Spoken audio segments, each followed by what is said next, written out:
안녕하세요. 스터디온 이성원입니다. 네. 주말인데 어떻게 잘 보내셨는지 모르겠네요. 이제 주말도 다 가고 지금 밖은 벌써 이미 어두워져 있는데 바람도 생각보다 쌀쌀하게 불고요. 감기 조심하셔야 될 것 같습니다. 오늘 제가 말씀드리려는 건 문득 이런 주제면 좀 궁금해 하시는 분들이 있지 않을까 싶어서 영상을 찍게 되었는데요. 수학을 가르치고 있는 저는 학생 때 어떻게 공부를 했을까입니다. 제가 뭐 대단한 어떤 노하우를 갖고 있거나 뭐 유명할 정도로 수학을 아주 잘했던 건 아니지만 나름 좀 독특한 면이 있었던 것 같아요. 저는 그 독특했던 방법을 지금도 학생들한테 좀 많이 강조하는 편인데요. 요거는 모든 학생들이 공통적으로 적용하기에도 좀 괜찮지 않을까 싶어서 공유를 해볼까 합니다. 저는 첫 번째로 학생 시절에 좀 유난히 공식을 배울 때 먼저 암기를 하기 전에는 꼭 그 공식을 증명하려고 했던 것 같습니다. 무슨 이유냐면 이 공식이 그냥 단순히 암기를 해서 문제 푸는 데 쓰는 도구라면 별로 가치가 없다라고 생각을 했던 것 같아요. 그래서 어떤 공식이 나오면 그 공식이 왜 성립하는지 그리고 어떤 거에 사용이 가능한 건지 정말 아무 곳에나 사용이 가능한 건지 또는 특정한 상황에서는 쓸 수가 없는 공식인지가 많이 궁금했었습니다. 그래서 공식이 나오면 제가 알고 있는 지식을 동원해서 이게 도대체 왜 성립할까? 이런 공식이 나오게 된 이유가 뭘까라는 것을 끊임없이 고민했던 것 같습니다. 그런 과정에서 저는 자연스럽게 어떤 수학의 개념을 여기저기 많이 적용을 해보게 되었고 단순히 공식을 쓰는 거에서 더 나아가서 공식을 어떤 곳에 활용할 수 있는지도 많이 터득할 수 있었던 것 같습니다. 저는 그때 그게 당연하다고 생각을 했는데 그렇게 공부를 하지 않는 경우도 많더라고요. 예를 들면 제가 어떤 문제를 풀기 위해서 한참 고민하고 있을 때 친구가 와서 그 문제는 이런 공식을 쓰면 간단히 풀 수 있는데 혹시 그 공식을 몰라? 라고 물어볼 때는 저는 반대로 그 친구에게 다시 되물었던 것 같습니다. 너는 그 공식이 왜 그렇게 나왔는지 혹시 알고 있어? 라고 물어봐서 만약에 그 친구가 그 이유는 모르지만 나는 그냥 그 공식을 써서 문제를 풀 줄 알아 라고 대답을 하면 저는 그걸 인정하지 않았습니다. 공식을 그 이유도 모르고 증명해보지도 않고 사용하는 거는 너무 수학을 쉽게 하려고 하는 거 아닌가? 라는 생각을 했던 것 같아요. 내가 이런 방법을 또는 어떤 비법처럼 쓸 수 있는 어떤 공식을 알았을 때는 반드시 그 공식이 어떤 곳에서 나오게 됐는지 그 유래를 궁금해하고 또 그걸 제 손으로 직접 증명을 해봐야 직성이 풀렸던 것 같습니다. 두 번째로 제가 갖고 있던 특징은 모르는 문제가 나왔을 때, 안 풀리는 문제가 나왔을 때 거의 병적으로 거의 해설을 보지 않았던 것 같아요. 정말 해설을 보지 않고요. 전 심지어 제가 푼 문제가 정답이라는 확신이 있을 때에는 정답을 볼 필요도 없다고 생각해서 해설을 안 봤던 것 같습니다. 좀 지나칠 정도였던 것 같은데 거기서 이제 제가 좀 여러분께 말씀드리고 싶은 것은 모르는 문제, 안 풀리는 문제가 나왔을 때 정말 자기 힘으로 어떻게든 풀어보려고 끝까지 매달리는 게 굉장히 중요하다라는 생각이 듭니다. 저는 한 문제를 풀 때 1시간이고 2시간이고 고민하는 것을 시간을 아까워하지 않았는데요. 때로는 하루 종일 고민하기도 하고 너무 시간이 없을 땐 다른 걸 먼저 해놓고 그 뒤에 또 남는 시간을 활용해서 고민하기도 했고요. 그래서 심지어 며칠이 지나는 동안에도 계속 그 문제를 가지고 고민한 적도 있습니다.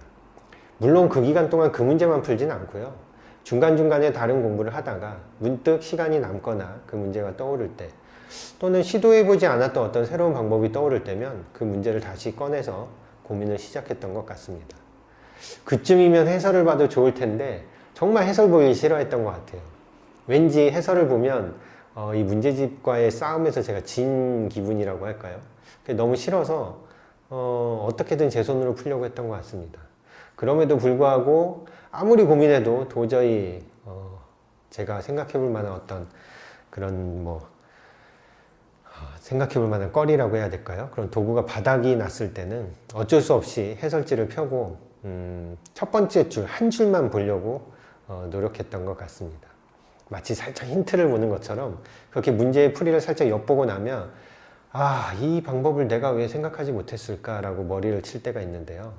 간혹 가다 정말 이런 생각은 꿈에도 생각 못했다라고 할 만큼 기발한 풀이가 또 적혀 있을 때도 있습니다. 그렇게 오래 고민했다가 해설을 본 경우에는 정말 오랫동안 제 머릿속에 깊이 남아있게 되는데요. 그런 문제는 제가 외우려고 하지 않아도 제 머릿속에서 항상 굉장히 오랫동안 각인되어서 남아있던 것 같습니다.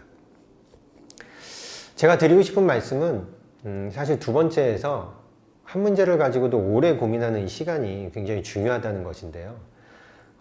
많은 분들이 야, 너는 2시간, 3시간 동안 그렇게 오래 책상에 앉아 있었는데 겨우 문제를 푼 게 이거밖에 안 되냐? 이 문제를 가지고 그렇게 오래 고민했냐라고 그 친구가 보낸 시간을 약간 폄하하는 그런 경향이 있는데요. 저는 그런 친구들 굉장히 칭찬하는 편입니다. 물론 너무 기본 문제를 가지고 이렇게 오래 고민하는 건 결코 좋지 못하죠. 우리가 인수분해 공식이라든지 그냥 단순한 어떤 좀 풀이가 그렇게 큰 어떤 많은 의미를 담고 있지 않는 그런 기본 문제를 풀 때에는 이렇게 한 문제를 가지고 오래 고민하는 걸 저도 권하지는 않습니다. 그때는 좀 더 효율적인 측면에서 문제를 바라봐야 하는데요. 보통 심화를 한다고 하는 학생들이 심화 문제를 풀 때 어머님들이 이렇게 말씀하시는 경우가 있어요. 우리 아이는 숙제 하나를 하는데도 하루 종일 방에 들어가서 나오지 않고 끙끙대서 한번 나중에 봤더니 겨우 문제를 10문제도 채 풀지 못했더라. 우리 아이가 아무래도 수학에 재능이 없는 것 같더라 라고 말씀하실 때가 있습니다. 근데 저는 전혀 그렇지 않다고 생각을 하고요. 심화 문제라는 것 자체가 한 문제를 가지고도 굉장히 오랜 시간 고민해야 되는 게 어떻게 보면은 가장 중요한 부분이기 때문에 이 학생이 그렇게 고민할 수 있는 힘을 갖고 있다라고 한다면 반드시 수학을 잘할 수 있는 굉장히 좋은 잠재력을 갖고 있다라고 말씀을 드리는데요. 어머님들께서는 보통은 문제를 많이 풀어서 그리고 그 중에서 빨리 맞고 틀린 거를 파악을 해서 틀린 문제를 빨리 오답노트 하기를 원하는데요. 왜냐하면 이제 다른 과목 공부할 시간도 부족하겠죠. 그러다 보니까 이제 그런 생각을 하시게 되는 거 제가 이해를 못하는 건 아니지만 수학이라는 과목은 그렇게 효율성만을 따질 수는 없다는 것을 반드시 기억하셨으면 좋겠습니다. 그렇기 때문에 저는 어떤 친구가 수학이 부족할 때 학원을 하나 더 한다거나 뭐 과외를 하나 더 한다는 그런 방식을 굉장히 부정적으로 바라보고 있는데요. 왜냐하면 수업이 많아지면 그만큼 숙제도 줄어들고 학생이 혼자 공부할 수 있는 시간이 줄어들게 되는데요. 수학은 혼자 공부할 수 있는, 스스로 공부할 수 있는 시간이 줄어든다는 것이 굉장히 치명적입니다. 그만큼 아이가 스스로 혼자 고민할 수 있는 시간이 줄어들기 때문에 결국에는 선생님이나 또는 뭐 인터넷 강의라든지 학원에서 주어지는 어떤 설명을 그대로 고민 없이 그냥 받아들여야 하는 경우가 많아지거든요. 자기가 의문이 생기더라도 일단은 그걸 그냥 그렇겠지라고 받아들이지 않는 이상 그 시간 안에 주어진 과제를 다 하기가 불가능한 경우가 많습니다. 그러면 당장은 문제를 잘 풀고 진도도 잘 나가는 것처럼 보이지만 그 아이에게 수학 실력이 어떻게 쌓이고 있느냐라고 하면은 언제든 금방 쉽게 무너질 수 있는 위태롭게 쌓여있는 어떤 블럭처럼 수학 실력이 위태롭게 쌓이게 됩니다. 그러다 어느 순간 그게 와르르 무너지고 나면 소위 우리가 말하는 그동안 도대체 뭘 했길래 수학 점수가 이렇게 되었느냐라는 이야기를 하게 되는데요. 그것은 아이만의 잘못은 아닌 것 같습니다. 워낙에 바쁜 어떤 공부를 하고 있는 요즘 아이들에게 이렇게 무조건 효율성만을 강조해서 스스로 공부할 수 있는 시간을 배제한 채 책임을 묻는 것은 좀 아이들에게 너무 가혹한 게 아닌가라는 생각이 듭니다. 네.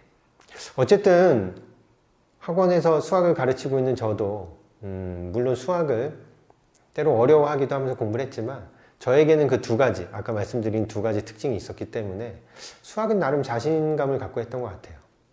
결과가 좋고 나쁘고를 떠나서 저는 굉장히 수학을 잘할 수 있다.